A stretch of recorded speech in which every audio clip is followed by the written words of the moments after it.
Welcome to Your Thoughts, Your Reality with Michael Cole, the podcast that shines a compassionate light on the journey of veterans battling through life's challenges. Michael is a dual elite certified neuroencoding specialist in coaching and keynote training presentations, dedicated to guiding military veterans as they navigate the intricate pathways of post-deployment life. Join him as we delve into the profound realm of neuroencoding science, empowering these brave individuals to conquer universal battles, procrastination, self-doubt, fear, and more. Together, let's uncover the strength within you to re-engage with families and society, forging a new path forward. Hello, everybody. So, hey, we are double dosing today for the Your Thoughts, Your Reality podcast, and we had Marcus Weiss rescheduled, which is absolutely fantastic. So, good friend of mine, and I just want to tell a little bit about Marcus, and then we'll just jump on in. So, Marcus is a dual elite certified neuroencoding specialist, actor, director, and educator with the mission to spread good vibes and help others live fulfilling lives. And I'll tell you what, that is the truest statement ever. I gotta say it. Early in his career, Marcus discovered the transformative power of joy to overcome depression and has since dedicated himself to helping others embrace optimism, vitality, and self-leadership. He combines his background in the arts and neuroencoding science to guide individuals in creating meaningful connections and unlocking their passions. It's Marcus, you're amazing, man. You're a sought-after coach and a speaker. What else can I say? I can sit here and just say good stuff about you for 30 minutes, brother. Yes, that's it. Yeah, exactly. And so I thank you, and I could do the same thing with you. And so 30 minutes plus 30 minutes, we would have the hour. And I would like to suggest that any one of us listening and watching could also say wonderful things about themselves for 30 minutes. Absolutely. Love you know that. What I mean? Yeah. Like, and it's so hard sometimes. It's so hard to say good things about ourselves or others or about the world. And that's, I believe, why we're here. Yes, it is. There you go, man. Hey, I'm done. Marcus is running the show. I don't know. Okay. Marcus, real quick. Yes, why don't you tell us just a little bit about yourself, and then we'll dive in. Sounds great. All right.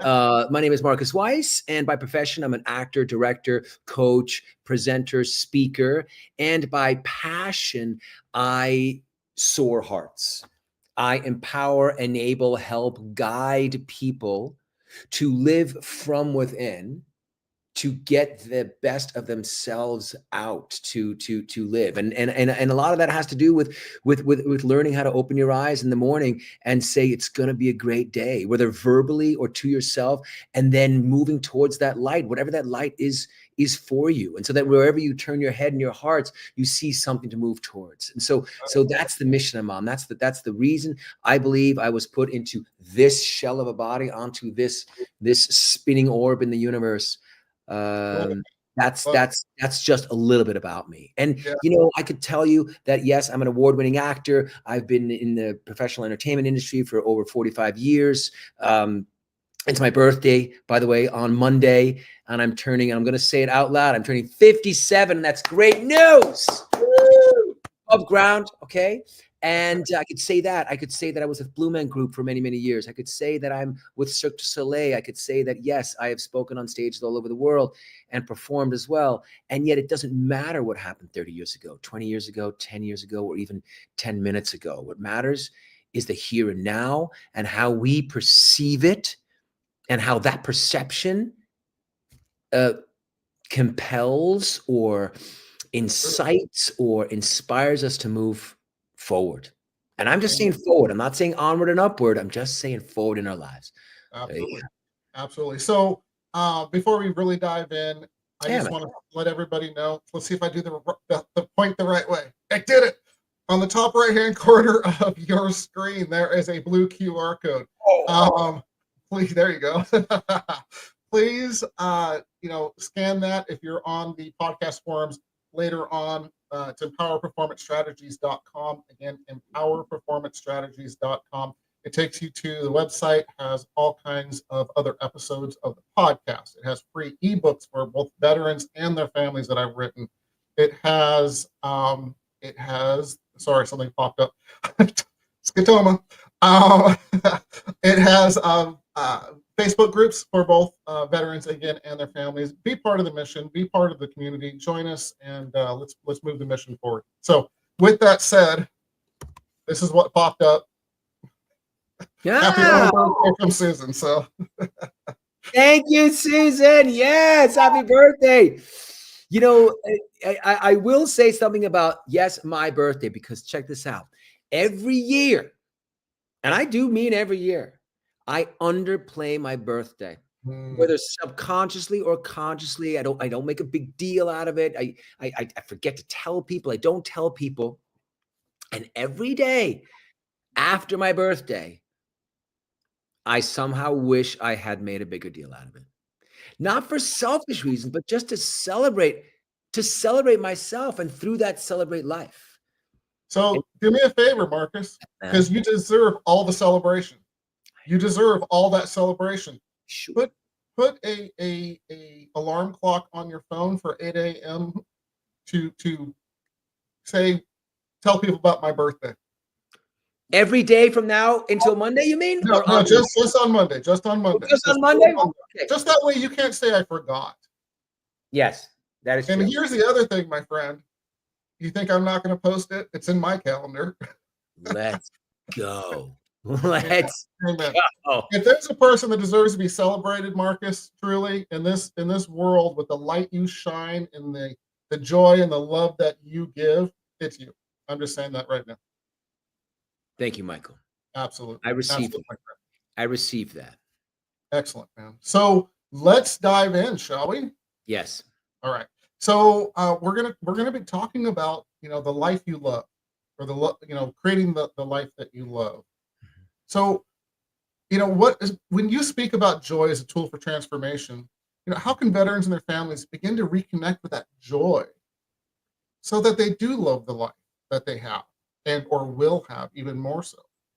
Mm-hmm.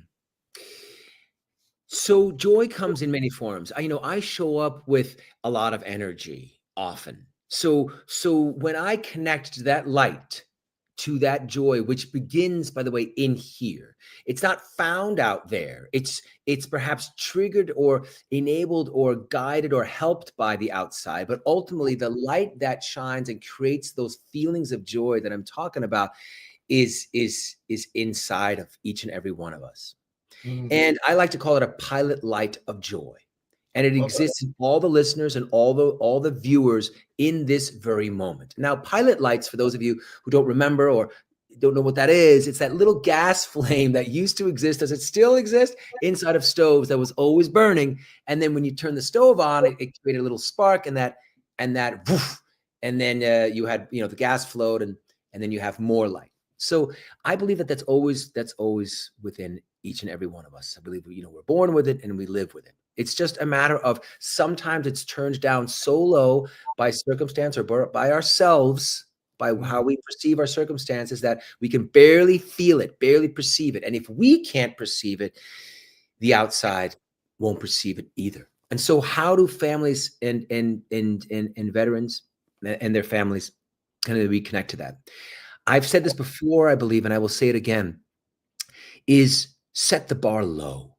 Like, start with the idea that you set the bar low. And by low, I mean, that's just because people use the phrase set the bar high. So just for lack of a better term, set the bar low, meaning be grateful about the small things. And again, joy can take different forms. I began by saying that, I'm like a light bulb that might be 120 watts. Just because you don't feel this amazing sort of blaze or this blinding light coming, streaming from within you, or you don't feel that, this hot burning exuberance, does not mean that you're not turning it up. So set the bar low and start with feelings of gratitude.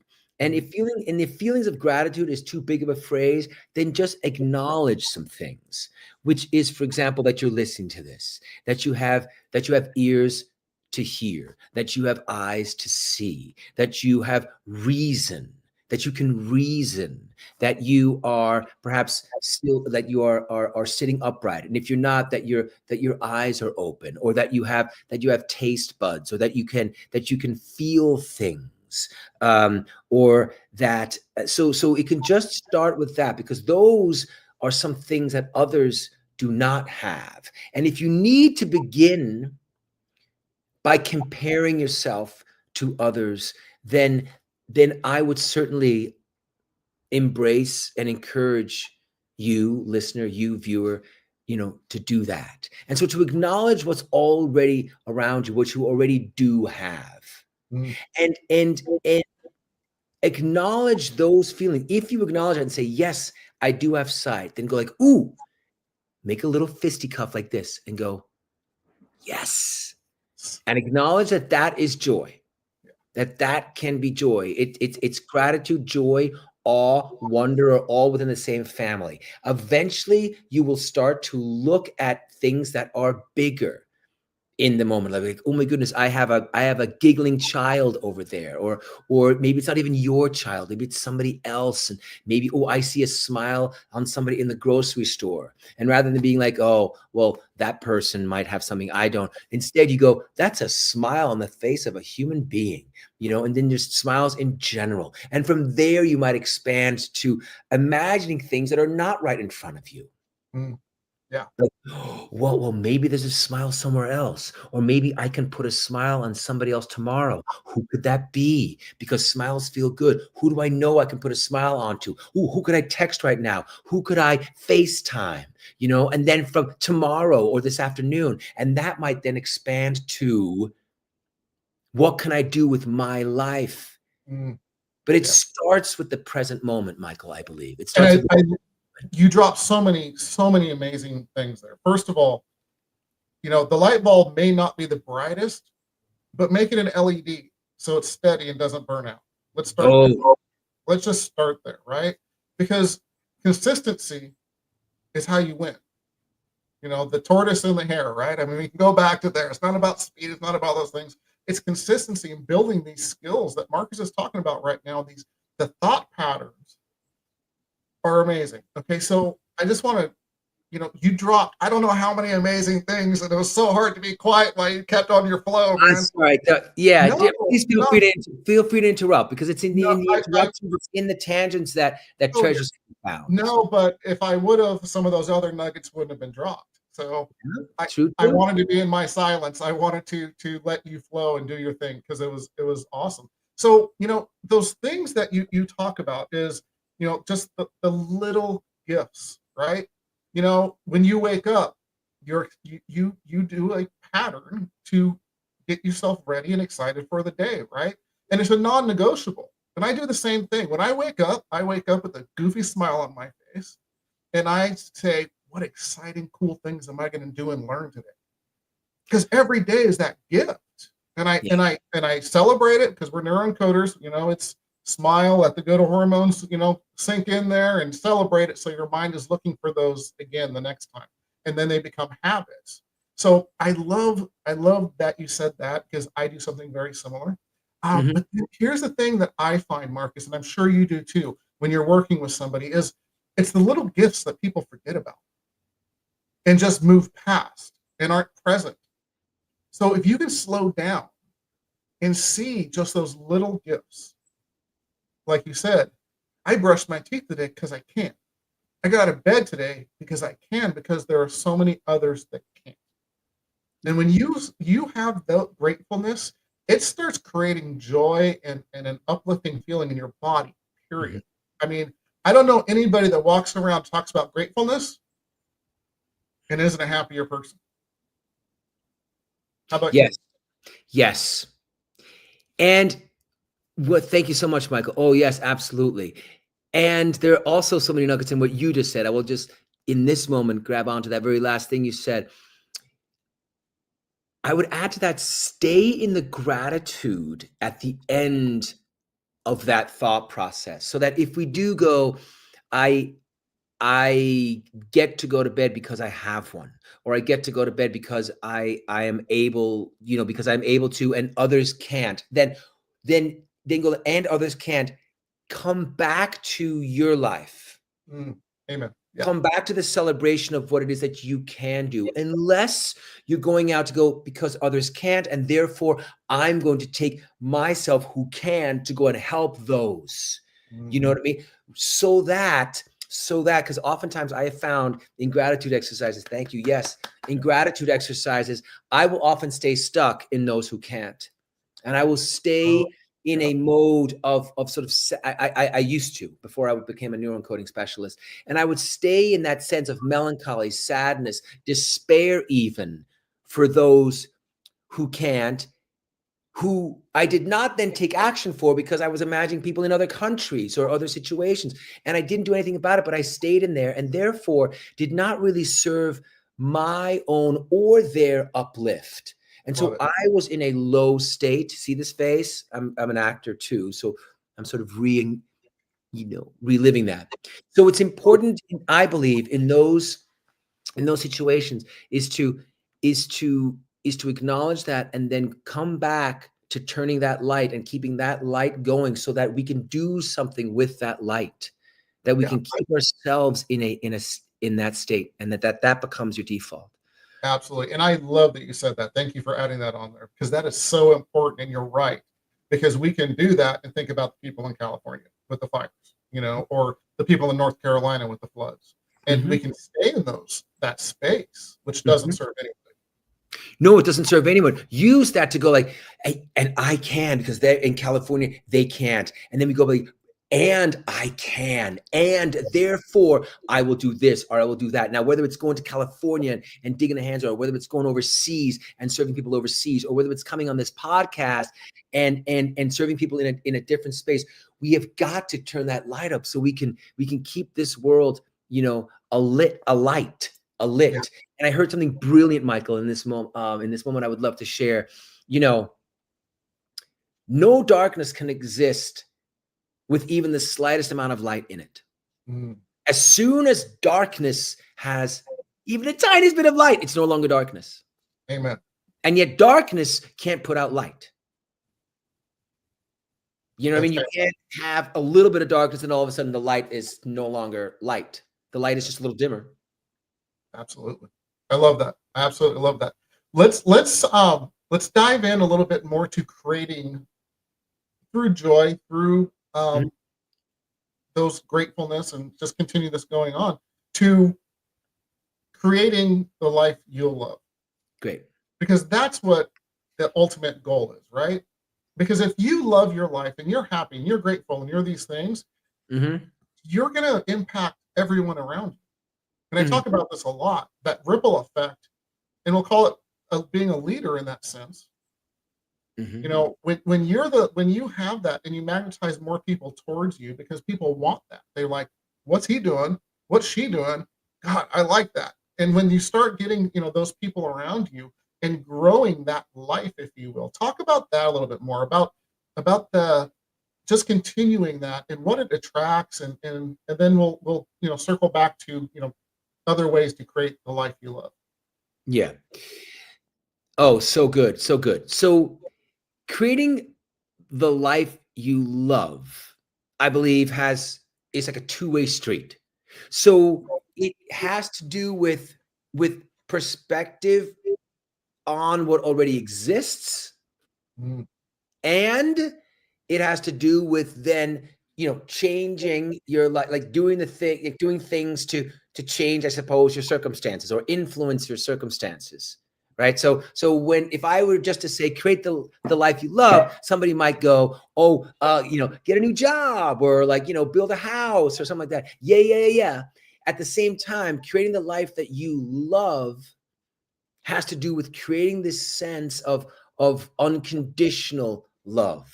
Like love that where the secret to living is giving without the expectation of return. So that, for example, if you want to, love the life with your children, then it's not just about creating the events or keeping them healthy, but it's also learning how to love them without the expectation of them doing something in return, so that you go back to gratitude. So that's also a way to create the life you love. It's not just an external influence and change. So I think that's really important. But like you said, when you create the life you love, and it's this love that does not expect anything sort of in return, Mm. then you're showing up in a way that is really attractive, that magnetizes people. And we believe as neuroencoding specialists that you magnetize things to you. So whenever you show up, no matter what happens to, I was going to say to you, but no matter what happens, you're going to meet it with like this light. It's not always a toothy grin. It's not always like, yeah, wow. It's met with a calm.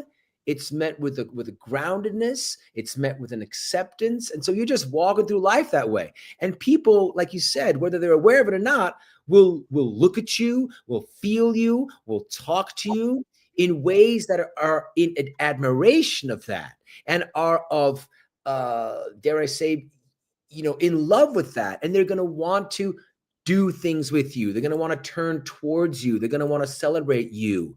And that feels good getting that.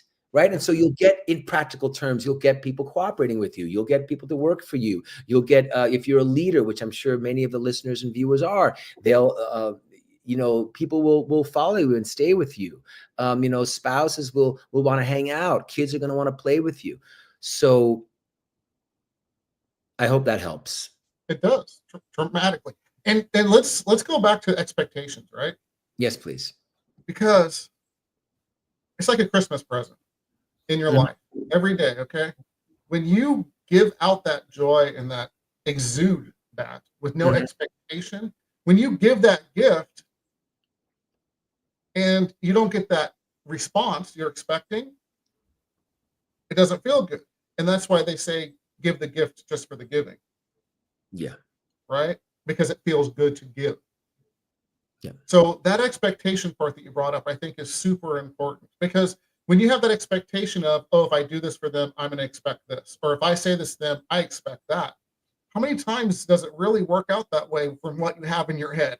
Let's be honest, right? So if you can remove that expectation, holy wow, it changes the game.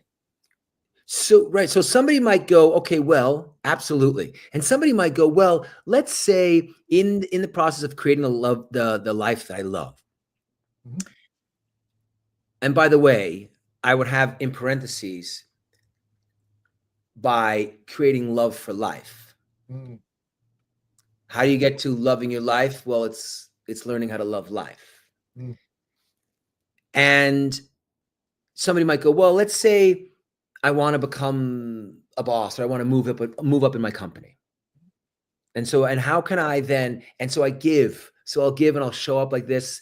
And yet somewhere in there, right, you don't get what you expect. Like you don't get the promotion, or they're not responding to you in the way that you expect, that you again expected. Or maybe let's say, okay, I'm not expecting it, but I'm hoping for it, but I'm wishing for it. That's still a version. It's like a cousin of expectation. You know what I mean? Like a second cousin or something.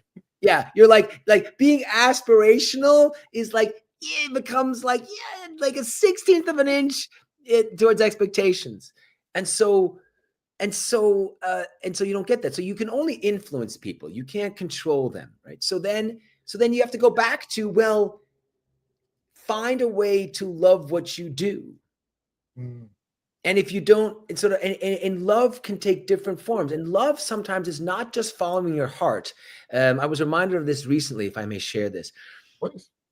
Lead your heart. Mm. Sometimes you got to lead your heart. Don't always follow it. I think I'd say this all the time. Follow your heart. Sometimes we need to be the leaders of our own hearts.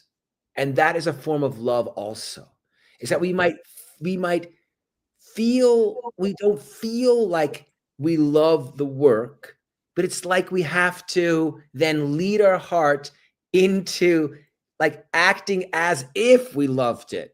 Mm-hmm.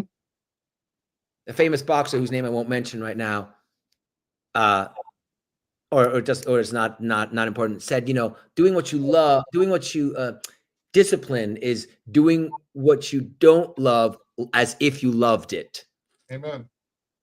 That's discipline. So, Yeah. so we're talking about the getting into the discipline of loving life, Yeah. of finding a way. It's a practice. It's a habit. Yeah. Your conditioning and neuroencoding, God knows, has helped both of us with that, right? Yeah.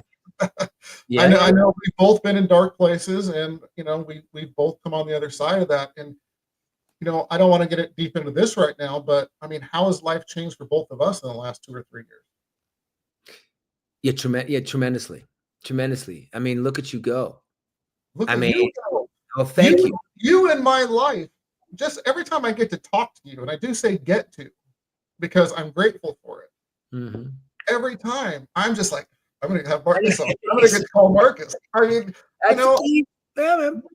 because of the love, because of all of those amazing things, that you bring to the table, because of the way you do live your life in love.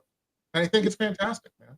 I really do. Thank you, and the same, and thank you, Michael. And I feel the same. I really need to say ditto, and I really would love to point out that in this moment, when we shine light out to each other, because we are giving to each other, we feel each other's light, and the light sort of bounces back and forth. It's like an updraft almost. It's like this heat plus that heat is more heat, or this light plus that light, and it kind of goes back and forth, and we're inspired by each other, right? And then both of us will leave this podcast and turn our beings towards the next thing that we do with that increased, call it energy, call it vitality, call it love for life, call it, looking forward to the next thing.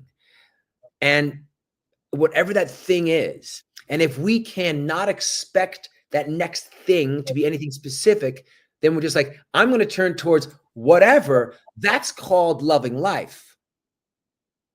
That's called loving life. And then the key is when whatever comes, you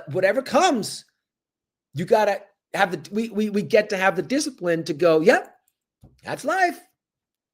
Life be life, and life. Did that go up? Was that a tangent? No.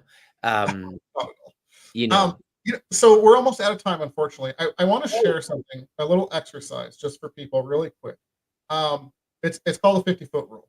And this is something I've done. And you talk about a change in people around you. Mm-hmm. Walk around, don't say it out loud, but put intent on people within 50 feet of you and say to yourself again, because if you say it out loud, they may lock you up. I love you. And literally just kind of feel that for the other human being. You don't need to know them or any of those things. And I have done this for a long time now, if you will, since learning from Joseph McClendon III, our mentor. And I go and have some of the amazing conversations in places that before I'm just angry trying to get out of Walmart, for instance. I can't tell you how many conversations I've told my wife about in people. I just had this conversation with this person because of this or that. And because just having that and the attraction energy-wise, mm-hmm. and people wanting to be involved in it. Mm-hmm. It's one of the coolest exercises that I do that I really enjoy. Do you do that one? I'm just curious. I do that one. And that one, it has become a part of me, right? When a habit, when discipline becomes a habit and it sort of becomes you, that is a big part of me. And I think I know from experience that what happens is positive expectancy in connecting with people, so that there's a positive expectancy of having a connection. So as soon as you open your mouth or as soon as you smile, you are already envisioning that something good is coming out of it. That something good will come out of it. And because of that, it does. That's an incredible thing. And amazing stuff happens as a result of that. Like physical things will happen in your life. Somebody all of a sudden they're like, oh, I do this. Oh, you do? Well, I do this. Well, hey, in that case, can this happen? And all of a sudden, you got yourself some things going on. Yeah, absolutely love it. And I think one of the, if people are like, what are you talking about? Just put it in perspective. When you're in your car and you're looking at somebody for whatever reason, just randomly looking at somebody, and they look back at you just randomly, and you're like, oh crap, and you have no idea what just happened. That's that energy that is actually happening. It's scientific. It's not woo-woo and unicorns and rainbows. It literally is a scientific thing that happens. It's phenomenal if you ever want to look into it. So, hey Marcus, Yes. we're past time already, brother. Okay. Oh man, I get to come back. I get to come back. I'll see you tomorrow at. Yes. Of course, you're going to come back. Of course. First of all, how do people reach out to you? I am the Marcus Weiss Experience, as you can see here on the screen, or that you're hearing, the Marcus Weiss Experience on Instagram. I am Marcus Jacob Weiss on Facebook. My website is www.themarcusweissexperience.com. And you can also, I have the Joy Experience, if I may share that. I have a live online event coming up on February the 8th. Starting at noon. So I'll send you the link and you can maybe put that in the comments and sort of look out for that. And people can join me in that 2-weekend, 4-hour total event. But please do reach out to me if you need yourself some of this. If you need yourself some joy or just to get some more guidance and help, I'm here to serve. Absolutely. Love it, man. And Marcus, please feel free to go into all the social media that, we're connected on it and post whatever you need, man. Anybody that gets to work with you is blessed. Let me just say that you're a phenomenal light in this world, man. Thank you, my friend. With that said, give us 3 tips to get veterans and their families further faster. Okay. Begin, as Michael said, this is a very specific thing, and it might sound silly. And it's great that it does. In the morning, when your eyes first open, you do something physical with your body. And this is what I do. Take your fingers to your eyes, make them like this, and go, it's going to be a great day. And it sounds ridiculous. And even if you remember this moment, you pull your eyes open and you say that out loud, and your brain will believe you. Second thing, really important, it sounds ridiculous. Put some water with a little bit of lemon, if you can, in your body first thing in the morning. And that does a couple of things. It hydrates your body. It's actually good for you. And it says to you another thing, that you are worthy of being hydrated. You are doing something that is good for you. Okay. That's the other thing. And so that's number 2. And number 3, assume positive intent. And this has to do with this, and assume positive intent, assume positive content, meaning that whenever you see somebody or something coming your way, even if you need to count to 5, don't open your mouth, don't do anything. Remember this moment and assume something positive is going to happen. Love it. And that has to do with, loving that person. So, because sometimes that can be a lot for people, but just assume. And by positive, I just mean something that opens your heart rather than closes it. So those are the 3 things. Start with, it's going to be a great day.